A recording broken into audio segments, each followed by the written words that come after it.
OIG está uma iniciativa de grupo de inversionistas que tem hopi gana de revitalizar Oranjestad, pero nos ha reparado também que para nós fazer isso, nós vai fazer de uma maneira mais formal.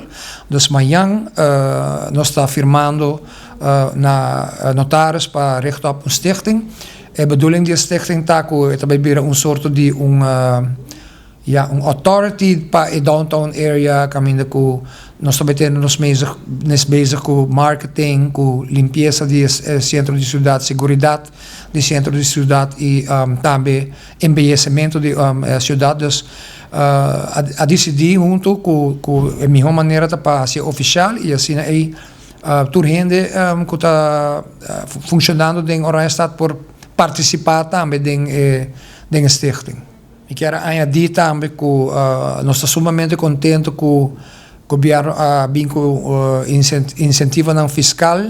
Me quero que a cai de hobby bonteira se que toda inversionista dan para sobre que eta mostra também que o governo também está dando uma parte para incentivar e ajuda inversionista aqui que está sendo de hobby de caso na inversão de suma bastante quantoso. E nós queremos que nós estamos contentes com a iniciativa e nós esperamos que a iniciativa aquilo actually puxa e move o inversionista para tomar step mais rápido em Oranjestad e centro da cidade.